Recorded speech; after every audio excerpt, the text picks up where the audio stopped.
কদিন আমরাই শুধু রেডি হচ্ছি আর বেরোচ্ছি, মামুনি বাবা সেভাবে বেরোয়নি, তোমরা দেখতেই পেয়েছো সেটা। কারণ ওকে বয়স হয়ে গেছে, এত ভিড়ের মধ্যে তো মামুনি বাবা এখন যেতে পারবে না। বাট আমরা ডিসাইড করে রেখেছিলাম যে একদিন মামুনি বাবার সাথে একটুখানি বেরোবো পাড়ার ঠাকুর দেখতে। তো আজকে আমরা একটা টোটো বুক করেছি, কারণ পাড়ার গলিতে সমস্ত ঠাকুর তো সেগুলো গাড়ি নিয়ে দেখা পসিবল হবে না। তো উনি আসবেন, এসে 2 ঘন্টা আমাদের যত ছোটো ছোটো ঠাকুর আছে সেগুলো দেখাবেন। তো এখন আমরা বেরোচ্ছি, সৌরভও রেডি হচ্ছে। আর এই ড্রেসটা দেখো আমি দিদির থেকে নিয়েছি, তো খুব সুন্দর স্টাইলিশ দেখতে। এখানে কোনো জ্যাকেট টাইপের আছে, এটা কিন্তু সেট করা, মানে আলাদা করে আর কি জ্যাকেট নয়, এটা একদম সেট করা, দেখতে খুব স্টাইলিশ।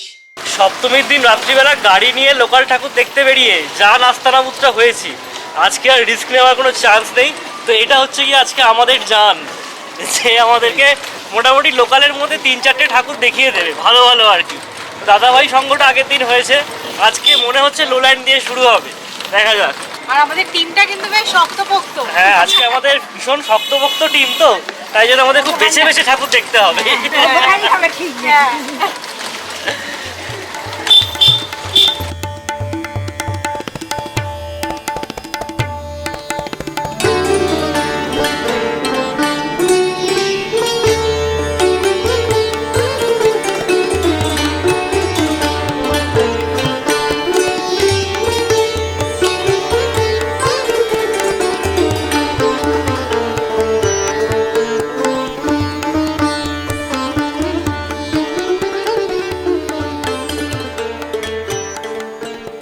আমরা এখন আছি নেতাজি কলোনির লোল্যান্ড পুজো প্যান্ডেলে।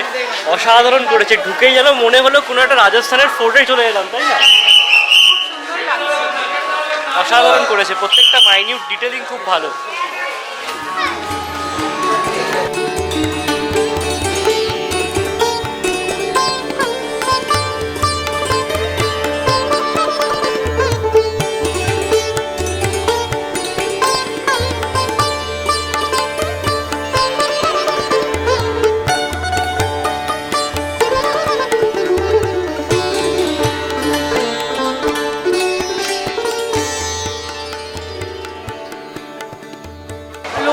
প্যান্ডেলটা এত সুন্দর করেছে, ডিটেলিং এত অসাধারণ, ভালো লেগেছে, খুব ভালো লেগেছে আমাদের সবার। মানে 3টে স্টেজে করেছে এবং প্রত্যেকটা স্টেজই অসাধারণ। কোনো একটা প্যালেস করেছে, আমার যেটা মানে স্ট্রাকচারটা দেখে যেটা মনে হচ্ছে।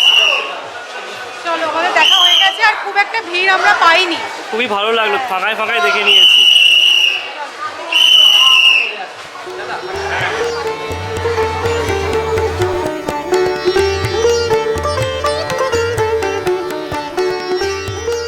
আমরা এখন এসে গেছি সিথির মোড় ময়দানের বন্ধুদল স্পোর্টিংয়ে। আমার পেছনেই হচ্ছে গিয়ে প্যান্ডেলটা খুব ভালো করেছে, কোনো একটা মন্দির করেছে।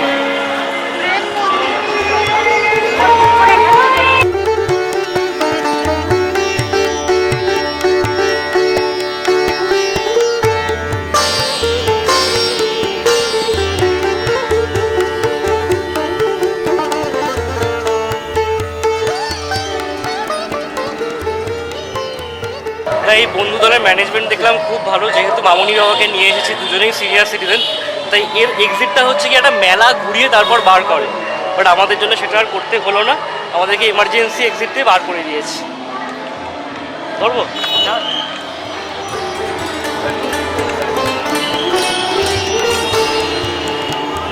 না, এটা কিন্তু বলতেই হবে, আমাদের থেকে বেশি এনার্জি এদের। বলছে হ্যাঁ হ্যাঁ যেতে পারবো, চ না হয়ে যাবে।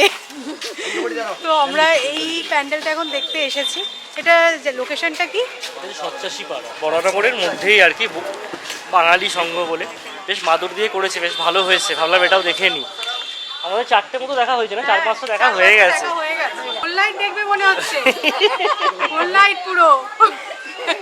তবে গুড়ি গুড়ি পড়ছে পড়ছে পড়ছে কি পড়ছে বললাম না, বাট গুড়ি গুড়ি পড়ছে।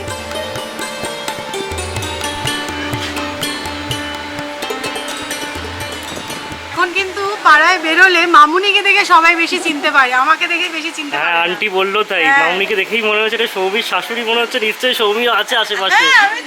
খুব ভালো লাগলো দেখতে, চলো আর একটু ভালো করে দেখি, ব্লগে দেখতে পাবে সব। আমি বাচ্চা নিয়ে আইন তো? না না, সবাই সামনে সামনে। না, বান্ধবী নেই। আচ্ছা, ভালোই সবার সাথে দেখা হয়ে যায় এখানে ভীষণ ভালো। কলকাতায় আসলে এটাই খুব ভালো লাগে ভালো, তোমার পুনে সমস্ত কিছু দেখি তোমার কোথায় কি আছে চোখ বন্ধ করে বলে দিতে পারবো। চেনা চেনা চেনা চেনা লাগছে না? হ্যাঁ। চেনা চেনা লাগছে। কোথায় দেখেছি বলো তো আপনাদেরকে? পাড়ায় দেখা হয়ে গেছে, এরাও দেখতে এসছে, আমরাও এসছি। না, আজকে অ্যাকচুয়ালি আমরা সমস্ত বৃদ্ধজনেদের নিয়ে বেরিয়েছি। হ্যাঁ। তো আমরা বাবা মাকে নিয়ে বেরিয়েছি, অর্ণব, দিদি, জামাইবাবু ও ঠাকুমাকে নিয়ে বেরিয়েছি ঠাকুর দেখতে। তো এখন আমরা আছি মল্লিক কলোনিতে, এখানে এসে দেখা হয়ে গেছে।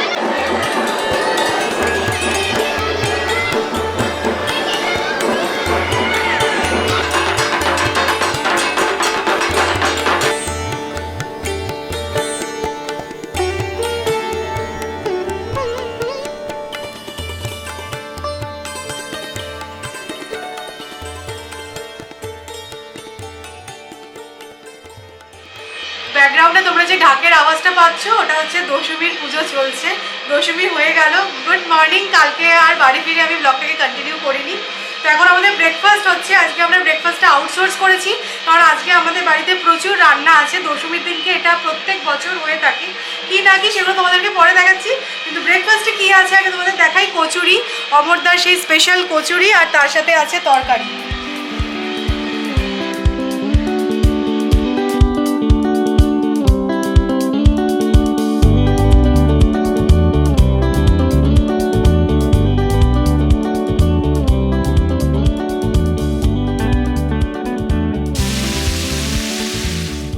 মাছ আর আলু দিয়ে হচ্ছে বড় করে তরকারি সকাল বিকেলের জন্য। অ্যাকচুয়ালি কি বলতো, আজকে না আমাদের তাড়াতাড়ি টাইমের মধ্যে রান্না শেষ করতে হবে, কারণ আমাদের পাড়াতে একটু আর্লি বরণ স্টার্ট হয়ে যায়, মানে 2-2:30-এর মধ্যেই আর কি বরণ স্টার্ট হয়। আর মামুনি প্রত্যেক বছর দশমীর দিনকে শুক্তো, পায়েস, ভাজা, ডাল করবেই, মাছ তো হবেই দশমীর দিনকে। তো সেই কারণে আজকে একটু রান্নার ঝামেলা আছে। তো আমি এখানে এখন আলু চিংড়ি মাছ ফ্রাই করে ফেলেছি, এটা আমি বানিয়ে ফেলবো। আর এখানে শাকও ভাজতে দিয়ে দিয়েছি, লাল শাক ভাজা হচ্ছে। তো এগুলো একটুখানি এগিয়ে দিলে মামুনিরও হেল্প হয়ে যায়।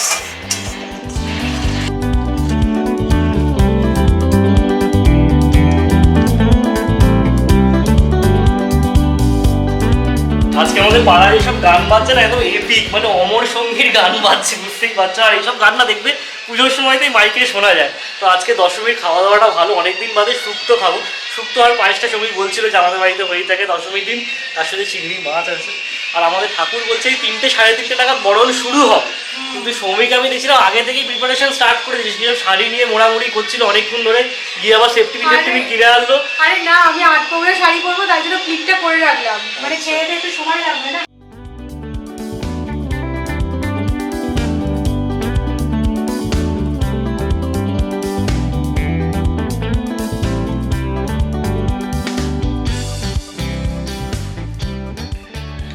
তো আজকে আছে দেখো মেনুতে শাক ভাজা, শুক্তো, ডাল, মাছ ভাজা, আলু ভাজা, গলদা চিংড়ির আলু দিয়ে তরকারি, চাটনি আর চালের পায়েস।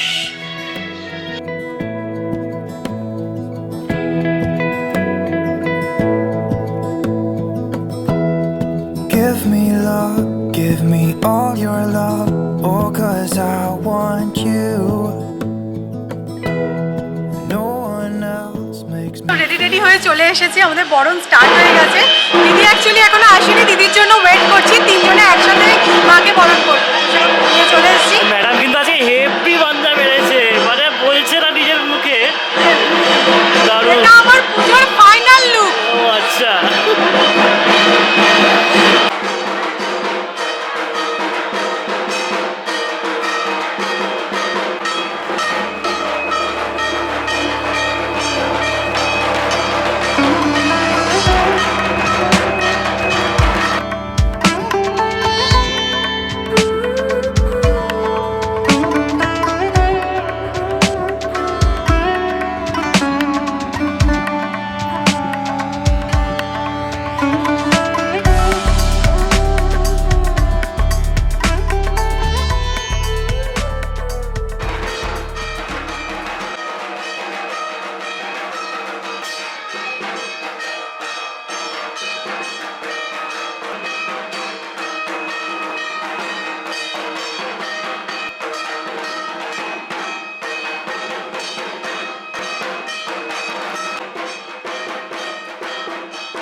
তো ভাবছি একটা ছোট্ট করতে হবে। সবাই করেছে, সৌরভের মুখটা দেখাচ্ছি আমি, দেখো।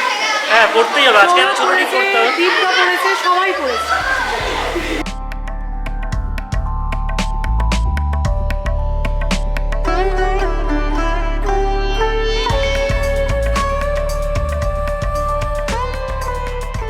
আজকে কিন্তু আমাদের শুধু কাজ হচ্ছে কি ছবি তোলা, এখানে পার্টিসিপেশন বলতে আর এর থেকে বেশি কিছু নেই। বিভিন্ন অ্যাঙ্গেলে পোর্ট্রে হোক কিংবা এমনি ছবি তুলে যাও খালি।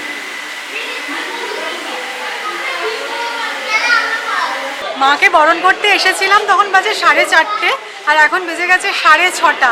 এখন আমি জাস্ট বাড়ি যাচ্ছি একটুখানি ফ্রেশ হয়ে, তারপরে আসবো, কারণ নামাতে এখনও ঠাকুর 1 ঘন্টা মতন সময় লাগবে। গাড়ি এসে গেছে। তো দেখো পুজো পুজো পুজো পুজো শেষ, মানে এই বরণ হয়ে গেল, মানে মানে কাল থেকে পুরো পাড়া শান্ত হয়ে যাবে। এই সৌরভ বলছিল যে গান বাজছে, এক্স্যাক্টলি, কাল থেকে আর কিছু মনেই হবে না, তাই না? এখানে লরিও এসে গেছে, আর কিছুক্ষণের মধ্যেই বিসর্জন চলে গেছে।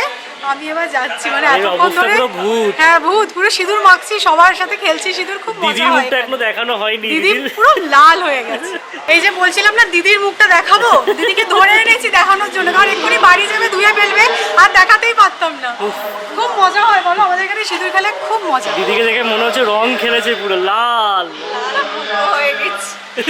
এবার আমরা বাড়ি যাচ্ছি, ফ্রেশ হবো, চলো। আমাদের এসএস ফ্যামিলির প্রত্যেককে জানাই শুভ বিজয়া, বড়দের প্রণাম, ছোটদের অনেক অনেক ভালোবাসা। শুভ বিজয়া। আশা করবো তোমাদের পুজো খুব ভালো কেটেছে। আমাদের তো পুজোর প্রত্যেকটা দিন খুব এনজয়মেন্ট করে কেটেছে। আর কি, মায়ের কাছে এটাই প্রার্থনা করবো যেন আগামী বছর প্রত্যেককে ভালো রাখে, সুস্থ রাখে, এটাই আর কি চাওয়া। একদমই তাই। দেখতে দেখতে পুজো কেটে গেল। আমাদের ইচ্ছা আছে একটুখানি বিসর্জনে যাওয়ার এবার, তবে এর ফ্রেশ হতে কতক্ষণ লাগবে তার উপর সবকিছু নির্ভর করছে। দেখো কি অবস্থা হয়েছে, পুরো ভূত বানিয়ে রেখে দিয়েছে এদেরকে সব। না আমি সৌরভকে বলছিলাম যে এই দশমীর দিনকে মাকে বরণ করার পর সিঁদুর খেলার কিন্তু একটা আলাদা ইমোশন আছে। আমার তো ভীষণ ভালো লাগে, একটু পরিষ্কার হতে সময় লাগে ঠিক কথাই, কিন্তু এটা অ্যাডজাস্ট করা যায়। আমার জন্য শাড়িটার একদম যাতা অবস্থা, মানে পুরো গুঁড়ো গুঁড়ো সিঁদুরে একদম ভরে গেছে। দিদি বললো শাড়িটাকে ড্রাই ওয়াশ করিয়ে তারপরে আবার পরতে পারবে। আর হ্যাঁ, আমারও তোমাদের জানাই শুভ বিজয়া। মিষ্টি মুখ তো এরভাবে ভার্চুয়ালি হয় না, কিন্তু মনে মনে পাঠিয়ে দিলাম সবাইকে। আমাদেরও তোমরা মনে মনেই মিষ্টিটা পাঠিয়ে দিও। হ্যাঁ, আর কি করে বলো, সামনাসামনি দেখা করে তো আর মিষ্টি খাওয়ার পসিবল না। আমাদের পরিবারটা অ্যাকচুয়ালি অনেকটা বড়, তাই না?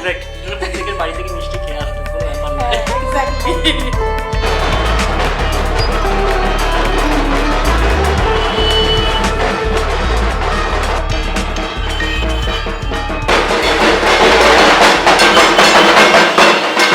আমরা এখন সবাই মিলে বেরিয়ে পড়েছি মাকে বিদায় জানাতে। কতদূর অব্দি যাবো জানি না, পুরো ঘাট অব্দি পৌঁছতে পারবো কিনা জানি না, বাট পায়ে পা মেলানো আর কি।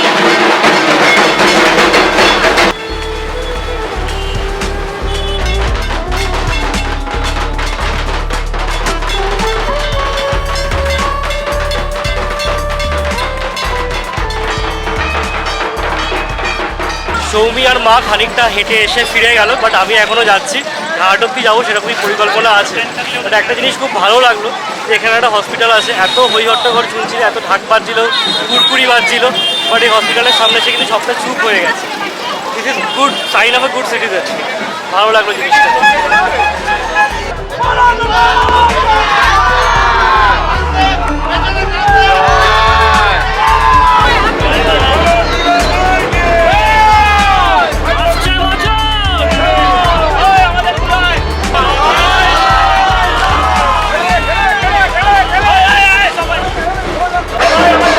আমি এখন দাঁড়িয়ে আছি রতনবাবু রোড ঘাটে। সত্যি কথা বলতে আমরা যতই বড় হয়ে যাই না কেন, মেটেরিয়ালিস্টিক হয়ে যাই না কেন, এই দৃশ্যটা দেখে এমন কোনো বাঙালি নেই যার মনটা খারাপ হয় না। একটাই কথা, আসছে বছর আবার হবে। আমাদের জাস্ট বিসর্জন কমপ্লিট